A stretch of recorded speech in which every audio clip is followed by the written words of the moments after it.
Hi everyone, Deborah Sunderland of Sunderland Coaching. What I'm going to share with you today, dear CEO, business owner, founder, leader, striver, overachiever, I am you. So I'm speaking from my heart and experience, meaning being with thousands of leaders, hundreds and hundreds of CEOs and their teams, and people are beautiful, they are wise, they are brilliant many times in the areas that they have studied and that they bring to work, and many of them are suffering. And what do I mean by suffering? Suffering because they are believing that if they have a certain thing, they can feel better, they can feel safe, they can rest, they have security, whether it's a relationship, whether it's money, whether it's a team member doing what they're supposed to be doing, whether it's a client or a project that's completed, whatever it is, there is a list of things. And I'm just like you, who has a mind that wants to limit. So I want to ask you a really important question, and I'd love for you to write it down and do it as a meditation. I would love to hear from you, what is coming up for you when I ask you this question. How are you arguing for your limitations? I'm going to say it again. How are you arguing for your limitations? And why might I ask that? It's because our ego, our egoic patterns that come from our fearful mind are constantly putting us in a box, and we are small, and we are fighting to stay small and limited because the ego doesn't want to stretch and grow into new experiences, new relationships, even more money, which sounds crazy, because it finds a way to keep us where we are. And it is a struggle many times to get out of it.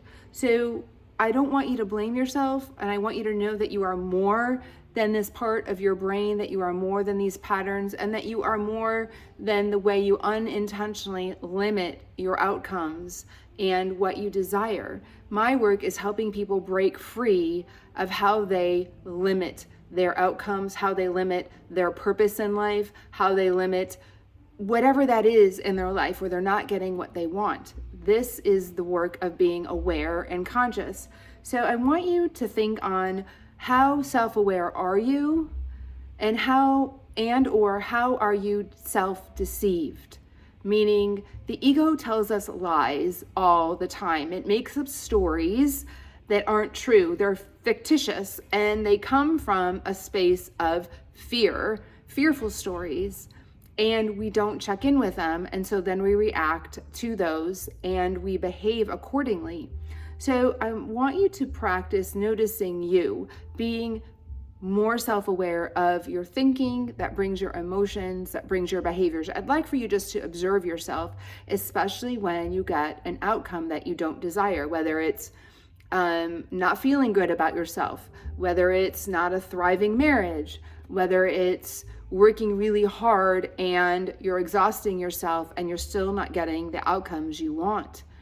These are all patterns of our deceptive mind, our self-deceiving thoughts.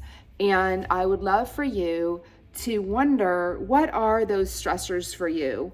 What are you holding on, and it imprisons you? I would love for you to just become aware of this, because once we become aware, we can then learn how to break free. But if we don't realize what's going on inside of ourselves, this self-deceptive part of us is going to run every area of our life and work. So I'm going to ask you some questions. Are you being held captive by your belief about someone, yourself, your teammates, your partners, whatever that is? Are you limiting yourself with your outcomes, whatever outcome that would be, whether it's work, whether it's how you take care of your body, how much you weigh, how you feel about yourself? Where are you limiting yourself and holding on to relationships? Where are you suffering with work, stress, money, your team, time? You might be saying you don't have enough time. Where are you lacking rest? Where are you lacking self-care?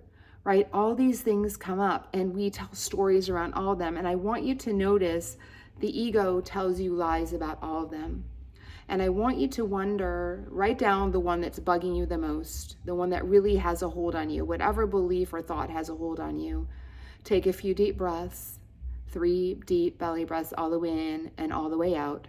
And then I would love for you to write down as many of the beliefs that you have that are limiting you, that you don't feel good about the outcomes. It's causing you overwhelm. It's causing you fear. It's causing you anxiety. It's causing you stress, frustration, anger, sadness, disappointment. I want you to notice that you're holding on to these things, that you're ruminating over and over and over again about these thoughts.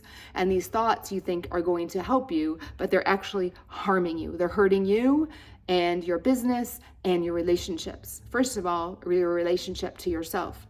So I would love for you to really write those down. And if you're willing, reach out to me for 15 minutes. Let's go over your biggest one that you are imprisoned by, your biggest thought, your biggest limitation. I would love to give you some tools to shift being stuck and imprisoned by these thoughts. When we get out of our thoughts, we can see differently. We can gain a new perspective. And gaining a new perspective actually is quite difficult, isn't it? Because we don't even stop to think about it. We're just on to the next thing, but we keep doing the same thing, same thought, same pattern, and expecting a different result, and we just get more upset. So my want for you is not to be upset. My want for you is to thrive and actually know your purpose. Why are you here on this earth?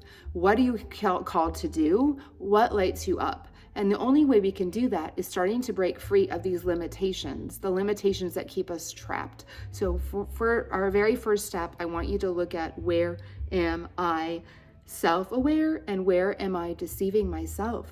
Where the egoic patterns are lying to you. Give yourself love. You're just like everyone else. There's nothing wrong with you. This is what the amygdala, the fearful mind, does. And you are more than that.